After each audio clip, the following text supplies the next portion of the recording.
नमस्कार दोस्तों, मैं हूं अंकित। ब्लूटेक ऑफिशियल के न्यू वीडियो में आपका स्वागत है। आज के वीडियो में हम लोग बात करेंगे कि इंडिया में टिकटॉक को क्यों बैन किया गया था और साथ ही इंडिया के अलावा यूरोपियन यूनियन के बहुत सारे ऐसे कंट्री है जहां पे टिकटॉक को बैन किया जा रहा है और साथ ही यूएसए में भी इसका किसी तरह का डिस्कशन चल रहा है जो बाइडन और उनके नेशनल सिक्योरिटी के साथ बैन करना चाहिए या नहीं। तो आज के वीडियो में हम लोग डिटेल में जानेंगे कि इंडिया में टिकटॉक को क्यों बैन किया गया या टिकटॉक एक फ्री प्रमोटिंग वीडियो है या शॉर्ट्स वीडियो प्रमोट करता है तो उससे किसी कंट्री को या किसी एजेंसी को क्या प्रॉब्लम आ सकता है जिससे उसे बैन करना पड़ रहा है। तो आज के वीडियो में हम लोग डिटेल में जानेंगे कि आखिर के टिकटॉक को बैन क्यों किया जा रहा है हर कंट्री से लगभग। अगर मैं सबसे पहले आपको बता दूं कि इंडिया में टिकटॉक को लगभग जून 2020 में बैन किया गया था और ना ही टिकटॉक को ओवरऑल 300 एप्लीकेशन को बैन किया गया था, चाइनीज एप्लीकेशन को बैन किया गया था इंडियन गवर्नमेंट के द्वारा और इसमें हमारा मेन पर्पस था नेशनल सिक्योरिटी के मामले से। इस कारण इंडियन गवर्नमेंट को टिकटॉक के अलावे 300 एप्लीकेशन को बैन किया गया। तो हमारे मन में क्वेश्चन आता है कि सारे देश या तो फिर इंडिया क्यों टिकटॉक को बैन कर रहा है या एक 30 सेकेंड या 1 मिनट के वीडियो से किसी नेशनल सिक्योरिटी में क्या प्रॉब्लम आ सकता है जिससे इंडिया के गवर्नमेंट या यूरोपियन यूनियन के बहुत सारे ऐसे कंट्री है जहां पे गवर्नमेंट को डिसीजन लेना पड़ रहा है कि टिकटॉक को बैन ही करना चाहिए। तो अगर मैं सबसे पहले आपको बताऊं कि टिकटॉक एक चाइनीज एप्लीकेशन है तो आप चाइना को बेहतर जानते हैं कि चाइना अपने देश के अलावे दूसरे देश के लिए क्या सोचता है या तो फिर किस तरह से उससे ट्रीट करता है। अगर मैं इंडिविजुअल बोलूं इंडिया और चाइना का रिलेशनशिप तो बेशक उसमें इंपोर्ट एक्सपोर्ट होता है लेकिन चाइना हमेशा अपने अपोजिट कंट्री में यही चाहता है कि वहाँ के जो इनोवेशन हो रहे या वहाँ के अपकमिंग या वहाँ के फ्यूचर उनको किसी भी तरह से बर्बाद कर देना है और बर्बाद करने के बाद उनसे हमेशा हम आगे रहें। चाइना का ऐसा थॉट रहता है किसी भी कंट्री के प्रति, चाहे वो कंट्री बिल्कुल ही छोटा हो चाहे वो कंट्री बहुत ही शक्तिशाली हो। तो इस तरह से चाइना का थॉट रहता है और टिकटॉक एक चाइनीज एप्लीकेशन था। अब मान लीजिए मैं कोई एप्लीकेशन बना रहा हूँ इंडिया का और इंडिया के इस एप्लीकेशन से पूरे वर्ल्ड को जाना जाएगा तो इंडियन गवर्नमेंट का सबसे ज्यादा अगर मेरा किसी भी अगर झुकाव रहेगा तो वो इंडियन गवर्नमेंट से ही रहेगा। इसी तरह से चाइना में जो इनके फाउंडर है वो उनका झुकाव चाइना से बहुत ज्यादा है या वहाँ के गवर्नमेंट से बहुत ज्यादा है। इस कारण चाइना के गवर्नमेंट टिकटॉक के सहारे पूरे देश में या बोलिए पूरे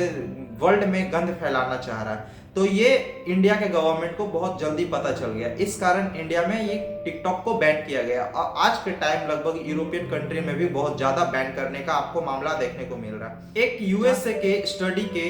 रिपोर्ट के अनुसार मैं बता रहा हूँ कि यूएसए में जो टिकटॉक है उसका एल्गोरिथम है कि वहां पे टाइम पास चीजों को प्रमोट किया जा रहा है या ऐसे चीज को प्रमोट किया जा रहा है कि वहां का जनरेशन या वहां का न्यू जनरेशन उससे बहुत ज्यादा इफेक्टिव है। और वही चाइना में जो टिकटॉक है, जो चाइना में टिकटॉक को रन किया जा रहा है उसका एल्गोरिथम वहां पे एजुकेशन को प्रमोट कर रहा है, चाहे सेल्फ हेल्प को प्रमोट कर रहा है, इसके अलावा ऐसे चीज को प्रमोट कर रहा है जिससे चाइना के जनरेशन को या चाइना के फ्यूचर को एक अच्छा नॉलेज मिल रहा है। अब मान लीजिए इंडिया में भी किसी तरह का गलत चीज को प्रमोट किया जा रहा था टिकटॉक की तरफ से, इस कारण इंडिया में भी बैन करने का मेन पर्पस था टिकटॉक। तो हम लोग कह सकते हैं कि चाइना के गवर्नमेंट का एक मेन पर्पस था टिकटॉक के सहारे किसी भी देश को बर्बाद करने का, क्योंकि आज के टाइम अगर किसी देश को या किसी इंडिविजुअल पर्सन को बर्बाद करना हो तो उसके फ्यूचर को बर्बाद कर दो, ऐसा उसका थॉट था चाइना का उस टिकटॉक के सहारे भी किसी भी देश में। अब टिकटॉक इंडिया में कितना ज्यादा वायरल हो गया था ये बात मेरे से ज्यादा आपको अच्छा पता होगा। अगर मान लीजिए इंडिया में जो टिकटॉक था वहां पे टाइम पास चीजों को प्रमोट किया जा रहा था या ऐसे मर्डर मिस्ट्री को प्रमोट किया जा रहा है या तो फिर वैसे चीज को प्रमोट किया जा रहा है जिससे हमारे फ्यूचर या इंडिया के न्यू जनरेशन उससे ज़्यादा इफेक्टिव होंगे, जैसे फॉर एग्जांपल ब्लेड से हाथ काटना या तो फिर गलत चीज़ का प्रमोशन से इंडिया के बच्चे या इंडिया में बहुत ज़्यादा जो आज के टाइम आने वाले फ्यूचर उससे बहुत ज़्यादा इफेक्टिव हो जाते हैं। इस कारण इंडिया में मेन सिक्योरिटी पर्पस था नेशनल सिक्योरिटी इसमें बैन करने का। इस कारण ये एक डिसीजन बहुत ही अच्छा था किसी भी देश के लिए जो टिकटॉक को बैन कर रहा है। और हम लोग कह सकते हैं कि जब कोई फ्री एप्लीकेशन आपको प्रोवाइड किया जा रहा है जिसमें उस देश के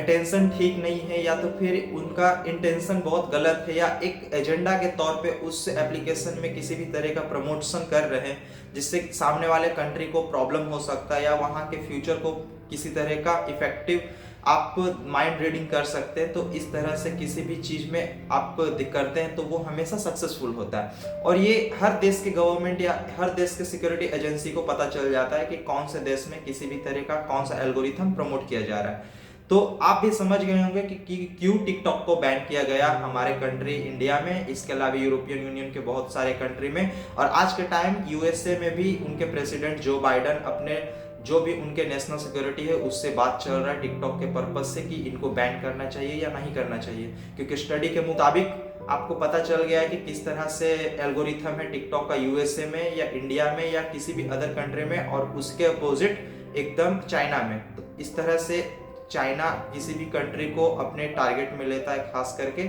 उसमें गंद फैलाने के लिए या किसी तरह का गलत इंटेंशन से या कोई एजेंडा से।